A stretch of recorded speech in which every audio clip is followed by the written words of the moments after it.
짧게 이야기하면 정당의 이름을 짓는 문법이 한 3개 정도 있다 그래요. 예. 자, 그 보수냐 진보냐 이런 걸 넣는 방법이 하나 있고 예. 보수나 진보의 가치를 넣는 방법이 하나 있고 예. 그 다음에 나라 이름을 넣고 가자 대한민국 가자는 게 이제 외국어로 하면 고 네덜란드 뭐 이런 식이 있다는 거예요. 근데 이제 고 네덜란드 이런 문법은 우리한테는 맞지 않고 이제 보수를 넣을 거냐 말 거냐 뭐 이런 고민을 했는데 보수라고 하면 보수 지지자들만 지지를 받을 수 있고 나머지 확대가 어렵다는 거예요. 그래서 보수의 가치를 담은 걸로 하는 게 좋겠다고 여러 가지 이제 통계 자료들이 나와서 그럼 보수의 가치 중에 가장 좋은 게 뭐겠느냐 따지니까 발언이 가장 맞다.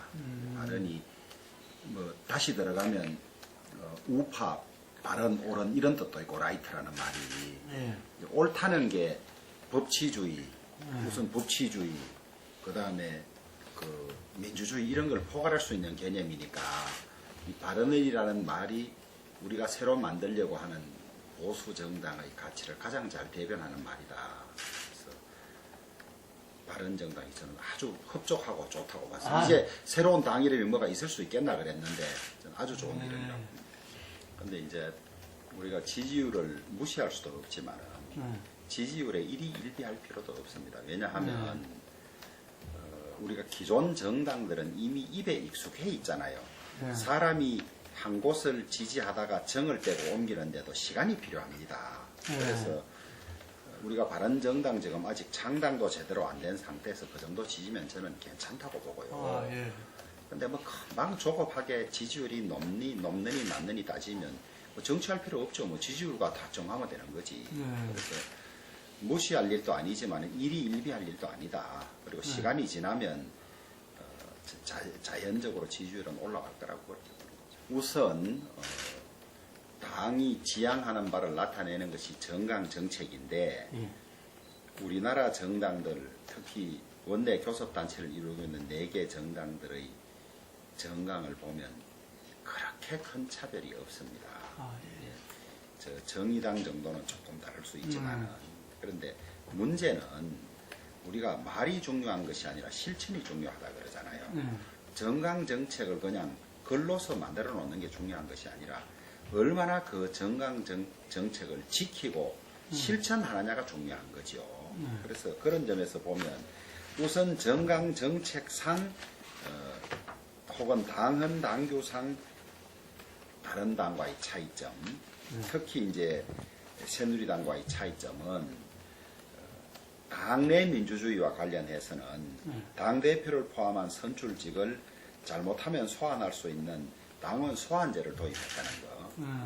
이것이 이제 차이가 나고, 그 다음에 당 운영에 고비용이 드는 것을 줄이기 위해서 전당대회를 폐지하고 당원 대표자 회의 도입, 이제 디지털 시대에 맞게 투표 자체를 체육관에 모여서 몇만 명이 모여서 하는 이제 이 낭비나 비능률을 방지하고 디지털 시대에 맞는 그런 걸 도입했고요. 그 다음에 의원 개개인이 모두 헌법기관인데 이제 당론이라는 이름으로 당론을 남발해서 말하자면 의원들의 자유로운 의사결정을 방해하는 이런 일을 최소화하고 이런 것들이 이제 당내 운영에서는 다른 거고요. 또 하나를 더 추가하면 한국 정당 운영의 파행이 늘 이제 공정하지 못한 공천에서 왔습니다. 그래서 바른정당은 완전 국민 경선제를 도입해서 소위 권력자가 전략 공천이라는 미명하에 낙하산 공천하는 걸 방지하고 그다음에 그걸 철저히 보기 위해서 국민공천감시위원회 가는 것까지 도입한 게 이제 다른 것이고요. 그다음에 이제 정책이나 이런 측면에서는 소위 말씀하신 대로 보수라는 게 수구가 아니고 공동체의 지속 가능을 위해서 필요한 거는 받아들이고 고쳐가는 건데 지금 이제 사회 양극화 문제라든지 비정규직 문제라든지 그 다음에 저출산 고령화 문제라든지 이런 국가적 과제에 관해서 우리가 좀 더 전향적으로 받아들이고 예산을 편성하고 이런 점에서 그것을 자꾸 이제 언론이나 이런 데서는 좌클릭이라고 그러는데 좌클릭이 결코 아니다 이거지. 보수 자체가 원래 가진 개념 속에는 개선, 개량 받아들이는 게 있으니까 그런 정도에서 하는데 그걸 조금만 뭐 하면 좌클릭이라 그래서 마치 당의 정체성 자체가 바뀌는 것처럼 호들갑을 떠는 자체가 안 맞는 거고 우리는 그런 점을 새누리당보다는 좀 더 치중하겠다 이거죠. 그래서 재벌 같은 경우도 우리가 뭐 재벌 개혁하면 재벌 해체하고 이런 게 문제인데 재벌도 법 안에서 운영하라 이거지. 법 안에서 재벌이 우리 사회에 필요하면 흑백 논리로 재벌 해체할 거냐 말 거냐 이런 문제가 아니고 재벌 장점이 있으면 살리되 그러나 그것이 법 안에서만 하면 우리 국민들이 비난하지는 않을 거 아니에요. 이런 걸 좀 더 점진적으로 한다는 거고 그 다음에 그것을 철저히 이행하겠다는 거죠. 우리는 이제 보수가 국민들이 지지하는 이유가 첫째 이제 유능해서 근데 지금까지 보수를 자처하던 새누리당 정권은 유능하지 못했다고 봅니다.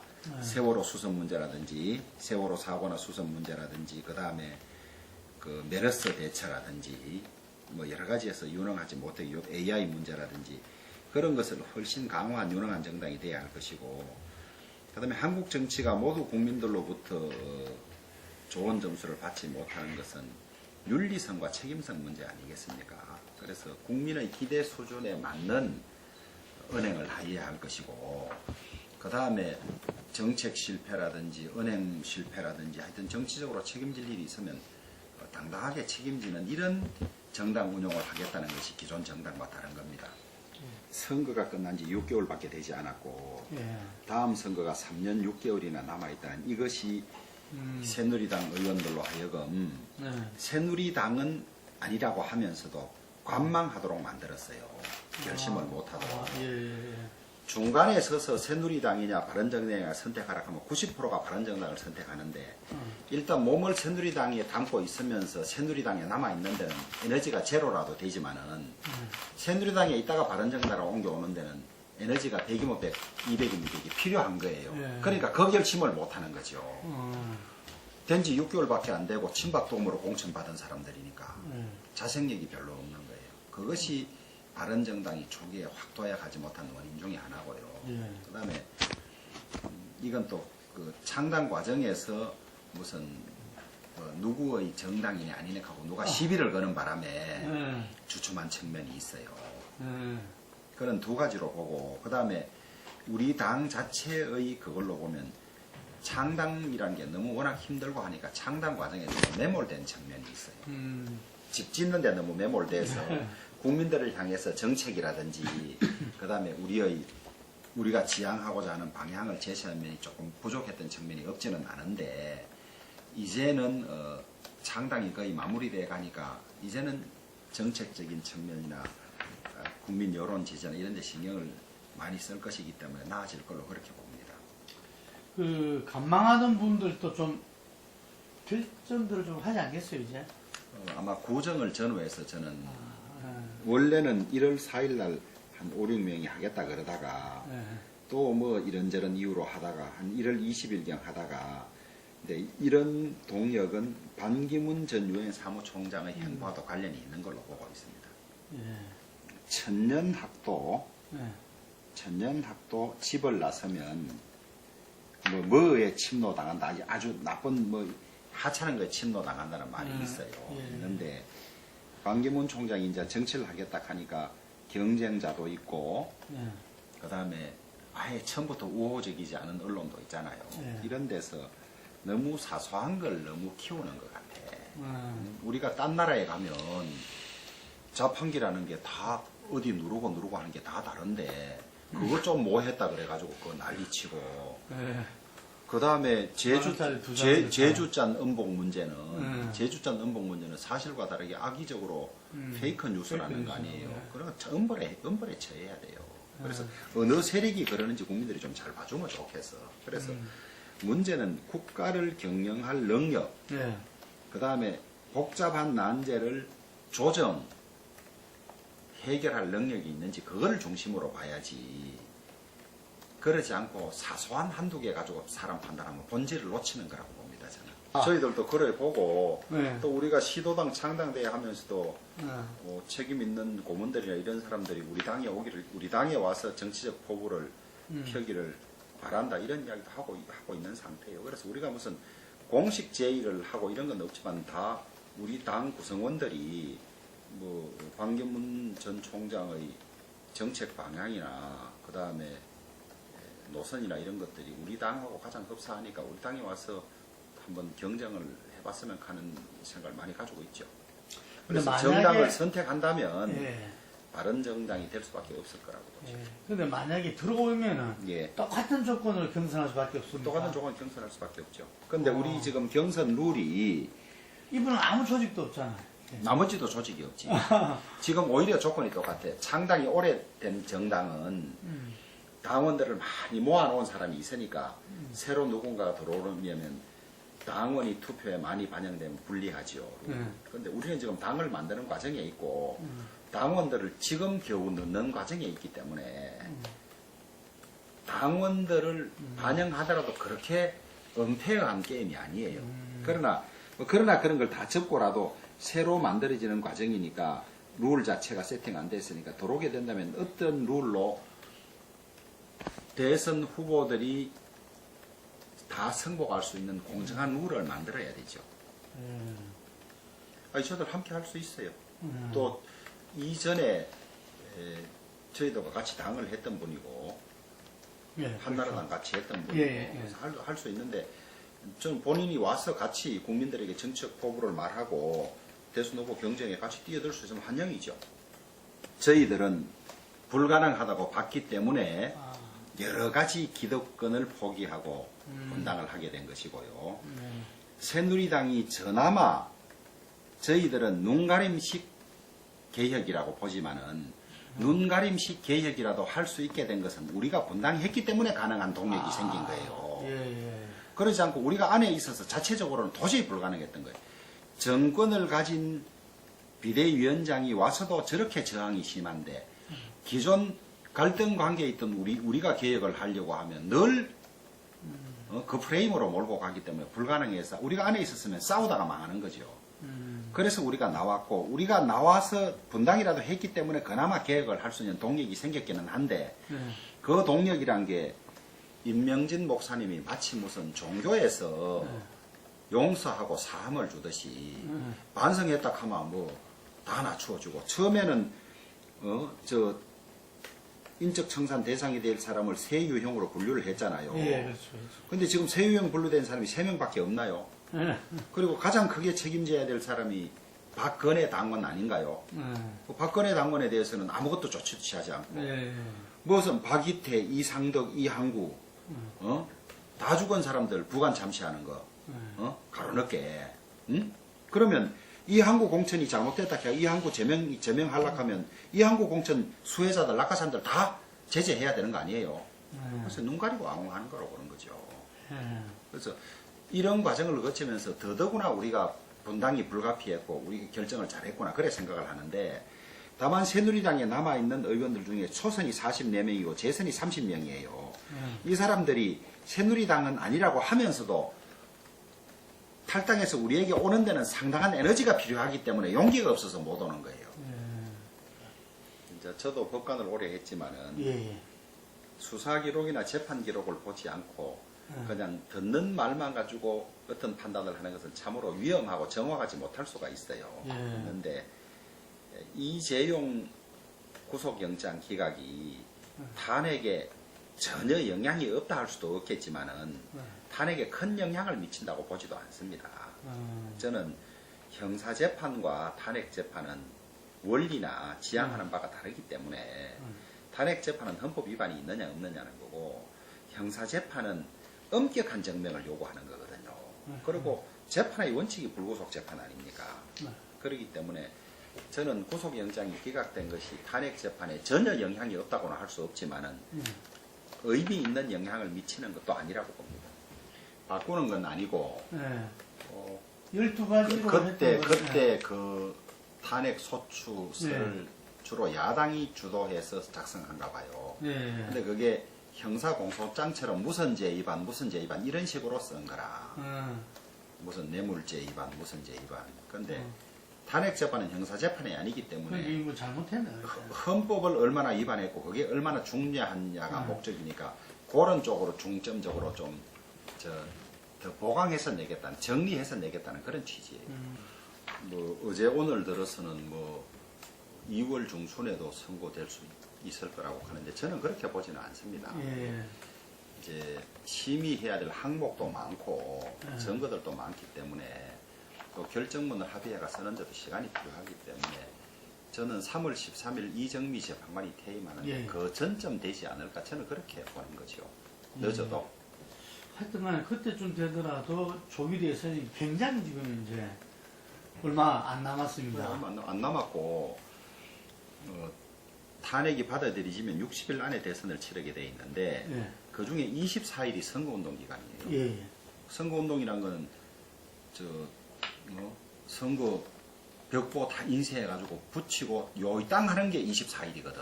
예. 그럼 후보 확정은 30일 전에 돼야 된다고 적어도 인쇄하고 이러려면 그러면 30일 안에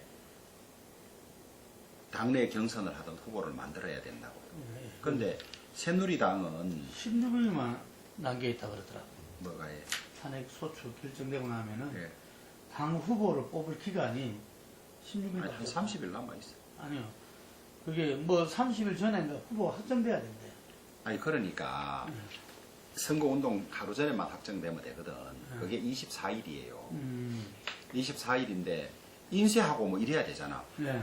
선거운동하면 운동하러 다니면 벽보 붙여놓고 시작하거든. 네. 근데 벽보 인쇄하고 집집이 보낼 거 인쇄하고 하는데 시간이 걸리잖아요, 이게. 네. 그렇지만 60일에서 24일을 빼면 36일이 남아있어. 36일이 남아있는데 그 중에도 후보가 정해지면 인쇄하고 뭐 하는 시간을 한 6일 잡으면 후보 정한 데 한 30일밖에 없는 거라. 네.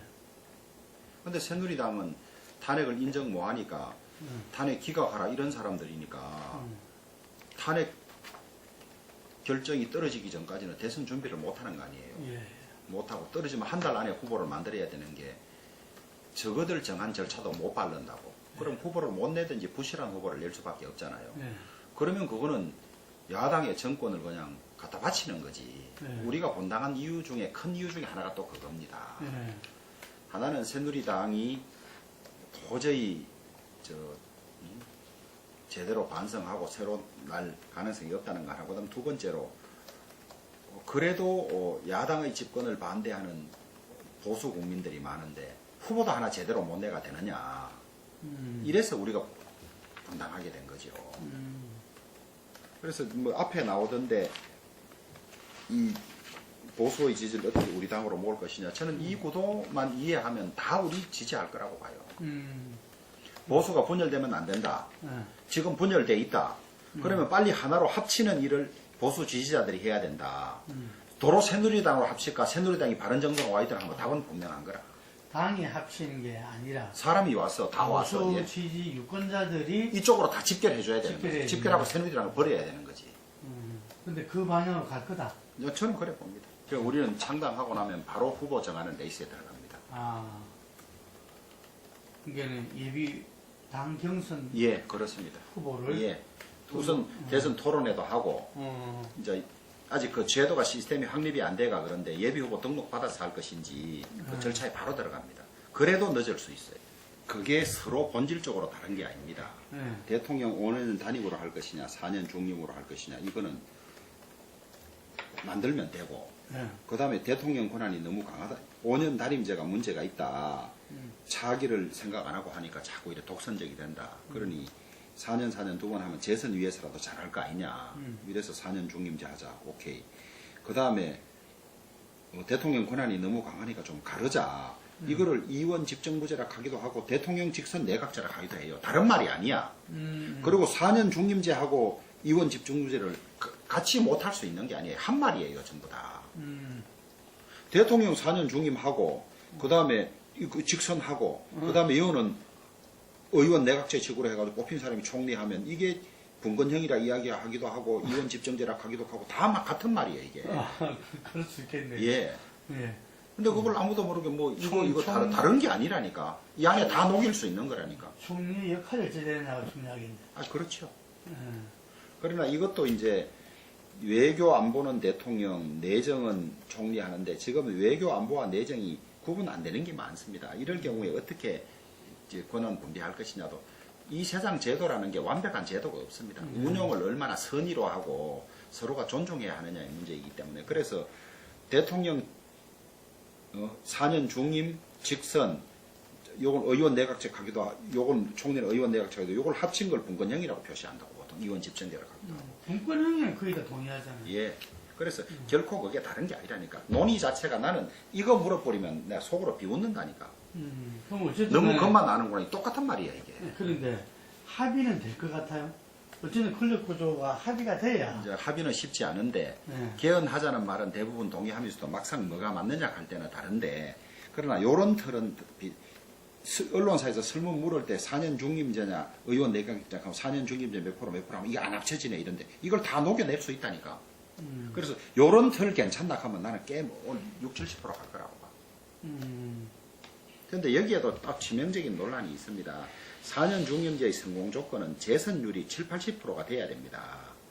한번 뽑아놨는데 떨어져 보면 이거 3년짜리 대통령이야. 3년짜리. 그러면 재선될 확률을 높이는 장치들을 많이 만들어야 되고 그건 개헌특위에서 다 논의해야 될 과정이지. 우리 국민들이 다시 뽑아줄 것 같습니까, 대통령? 안 뽑아주면 말만 4년 중임제고 실제는 3년 단임제야. 그렇죠. 우리 당에서는 한 70% 가까이가 18세로 인하하는 게 맞다고 봐요, 의원들이. 그런데 우리는 당론으로서 강제하지 않는다 했기 때문에 요 상태를 가지고 협상에 임하는데 본회의장에서는 각자 알아서 투표를 하게 하는데 OECD 국가 중에서 18세가 19세인 나라는 우리밖에 없고 다 18세가 다여서 세계적인 추세이긴 한데 다른 OECD 국가들은 학제가 우리와 달라서 18세가 전부 대학교 1학년이에요. 그러니까. 고3들에게 고3에 투표하게 하고 고3 교실을 정치 현장으로 할 거냐 말 거냐 이게 쟁점이에요. 근데 여론조사는 46%가 고3 주면 안 된다고 44%가 주자고 이래 돼 있습니다. 이 상황에서 정개특위가 구성되면 그 협상에 우리는 맡기고 국민 여론을 더 봐가면서 결정하겠다지 일도 양단적으로 당론으로 18세 준다 안 준다 이래 정하지는 않는 거예요.